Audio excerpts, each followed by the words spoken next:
देखिए, एक सबसे बड़ा मुद्दा है कि दुनिया में प्रधानमंत्री 7 डेलीगेशन भेज रहे हैं। अभी हम लोग जा रहे हैं और हमारा delegation Japan, south Korea, Indonesia, Malaysia और सिंगापुर जा रहा है। सबसे बड़ा इशू है कि ये आतंकवाद जो है वो पाकिस्तान की स्टेट पॉलिसी है, इनके नकाब को उतारना।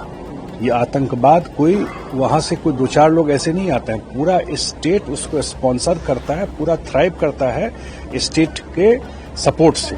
इस बात को पूरे दुनिया में जाकर के बताना। और दूसरी बात जो है, जो एक न्यूक्लियर ब्लफ है, जो हमेशा बोलता है कि मैं आतंक कोई घटना हो गई तो न्यूक्लियर ये, इस ब्लफ को भी खत्म करना कि ऐसा नहीं होगा कि हम आपके आतंकवाद और हमारे यहाँ आकर के टेररिस्ट एक्टिविटी करते रहिए और उसको हम झेलते रहेंगे। तीसरा है सिंधु इंडस रिवर का जो इशू है, वो सब इशू जब भी 1960 में हुआ, उस समय उसका सबसे बड़ा था कि फ्रेंडली और कॉपरेशन के रहेगा दोनों कंट्री में। वो सब तो कुछ बचा नहीं। Sending 7 delegations to around 33 countries by Prime Minister Modi's government is a highly well thought out exercise. And the idea is to communicate to the international community India's stance on cross-border terrorism. The intention is to communicate to the different countries of the world that as far as terrorism is concerned, as far as violence perpetration within the boundaries of India is concerned, irrespective of political parties, we are all one, and there can absolutely be no compromise with the safety and security of 140 crore Indians. Prime Minister Modi and his government want to communicate to the international community that Pakistan's role in this entire ceasefire pre and post must be understood by one and all. Our relationship with Pakistan must be understood by one and all. Why did we keep Indus Water Treaty in abeyance must be understood by one and all. So I think we are going to set the right kind of narrative. It's extremely important to have the right kind of narrative containing facts and figures when we talk to people from different countries. And as you are aware of the fact that we would be going to around 33 countries. And most of these countries are those who are members of the Security Council.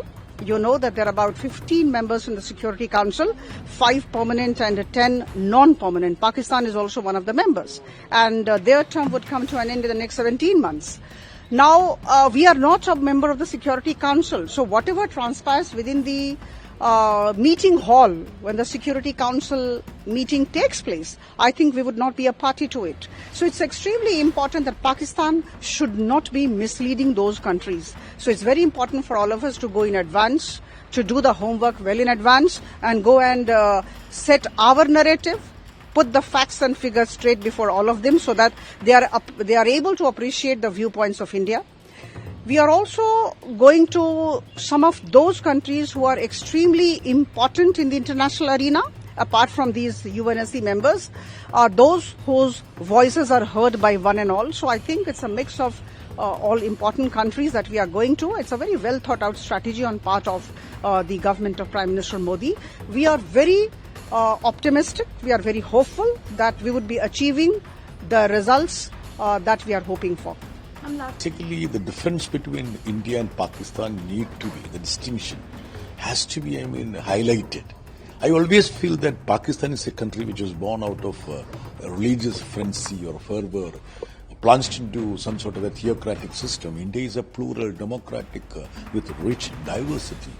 See the composition of this all-party delegation. Different sets of people, sections of people, different geographical entity. I'm a Malayali, there are somebody from Punjab. This is something, I don't think any other country can claim. So, hyphenating India with Pakistan itself is a crime. We are going to speak about that. And Pakistan itself has admitted that, they have been supporting terrorists and terrorism. They have confided and confessed. So this is a high time that the world community needs to rally with India, because terror is not something which is just restricted to four boundaries of India or this geographical location. Terror is something which can get hold of any country. So the progress, the development of that country would be halted. India has got aspirations, so much of aspirations, like taking people out of, redeeming people out of poverty, unemployment. We need to tread ahead. It's a powerful country which we need to make sure that.